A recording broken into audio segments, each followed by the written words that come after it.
안녕하십니까. 파파의 트레이딩 룸입니다. 6월의 세 번째 주 6월 12일에서부터 6월 17일까지의 시장 흐름에 대해서 함께 분석해 보도록 하겠습니다. 이번 파트는 미국 시장에 관련되는 부분으로 한정토록 하겠습니다.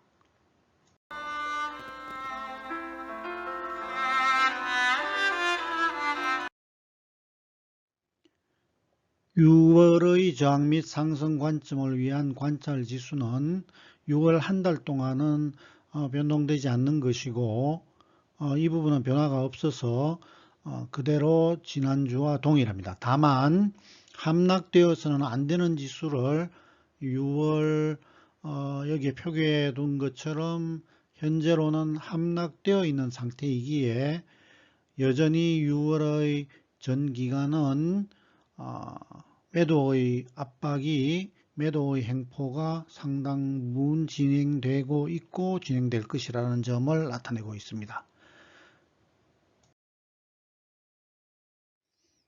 6월의 셋째 주의 저항 및 상승 관점의 주요 지수, 관찰 지수를 정리해 두었습니다. 6월 세 번째 주의 상승 관점을 잉태할 수 있는 최소 필요 지수는 S&P 500의 경우에는 4080포인트고 나스닥의 경우에는 11948포인트입니다. 훼손되어서는 안 될 추가 하락을 알리는 지수는 S&P 500은 3811포인트이고 나스닥의 경우에는 11030포인트입니다. 이 부분들이 훼손이 되더라도 주간 기준으로 주말 훼손 이후에 양선으로 트위스팅 될 경우에는 추가 하락을 알리는 훼손의 의미가 철회 보이드 될 수 있는 점이 있다는 점도 염두에 두시면 될 것 같습니다.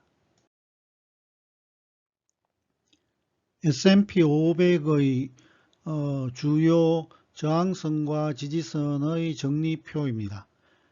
뿐만 아니라 지난주에 그대로 두었던 점선 궤적의 상승 흐름에 관련되는 궤적 하나도 덧붙여 놓았습니다.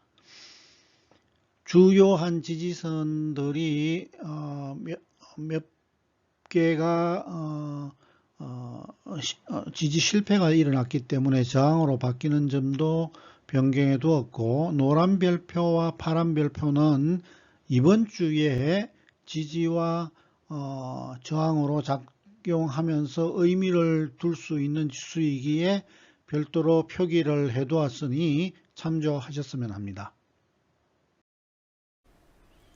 S&P 500의 지금까지의 흐름이 어느 정도의 조정 위치에 존재하고 있는지를 살펴보는 기회를 갖도록 하겠습니다. 진행 과정이 매끄럽지 않더라도 양해의 말씀을 부탁드리며 우선 우리가 그 코스피의 경우에 2020년 3월부터 발생된 상승 충격파의 전체 폭에서 코스피는 피보나치 되돌림의 흔히들 이야기하는 38.2%에서 지지받고 있다라고 말씀을 드린 바가 있었는데 코스피의 경우에의 고점은 작년도 6월에 발생되었고 그로부터 근 1년간의 시간 조정이 존재했으며 이 시간의 나눔 자체 이 기간도 78.6%대의 기간으로 이 시간 기간은 나누어지고 있습니다. 지금 현재의 위치가 반면 S&P 500의 경우에도 이 부분을 큰 흐름으로 보았을 경우에 S&P 500의 되돌림 폭도 마찬가지로 현재로는 38.2%에서 지지를 받고 있는 모습이고 현재는 그러나 공교롭게도 이 S&P 500의 고점은 금년도 1월이며 이 조정 기간은 6개월의 타임 스팬밖에 존재하지 않는데도 38.2%의 조정을 보이고 있는 상황이고 반면 나스닥의 경우에는 코스피하고 상이하게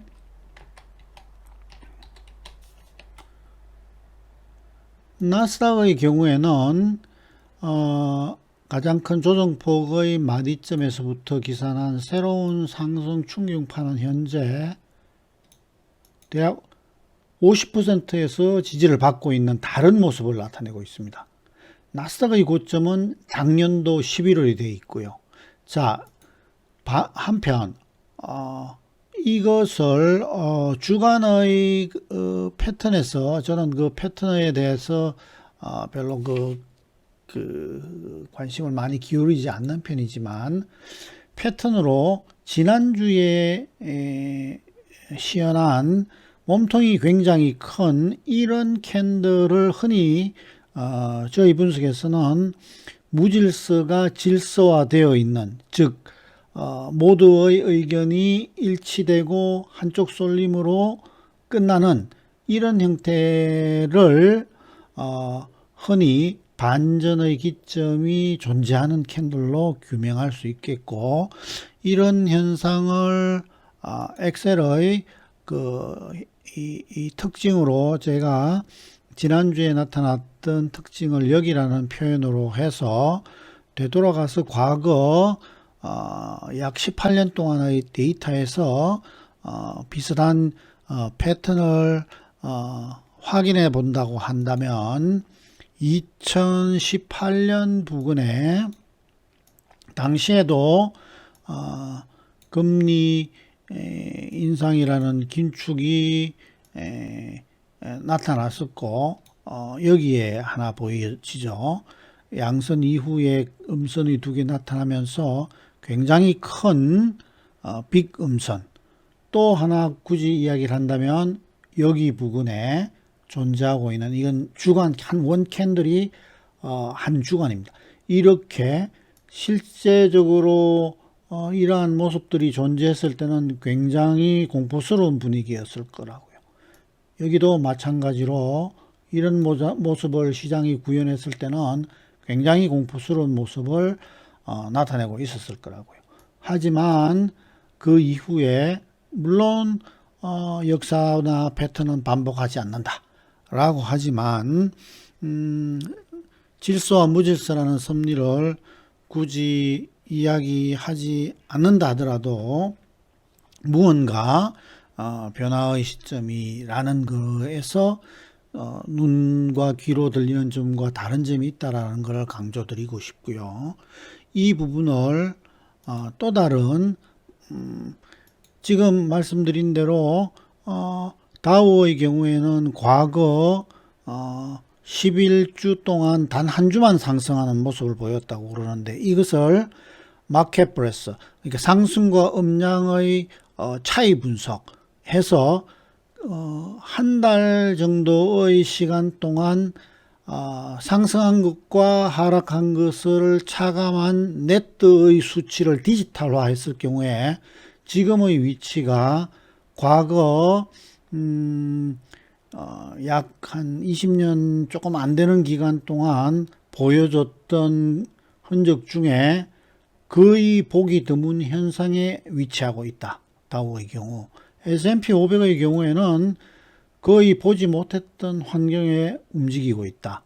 나스닥 역시 마찬가지로 새로운 환경에서 을 보여주면서 그 위치에 존재하고 있다 라고 해서 추가적인 주간 단위의 하락의 움직임에 대한 가능성의 빈도는 굉장히 긴 역사적인 시간을 봤을 때에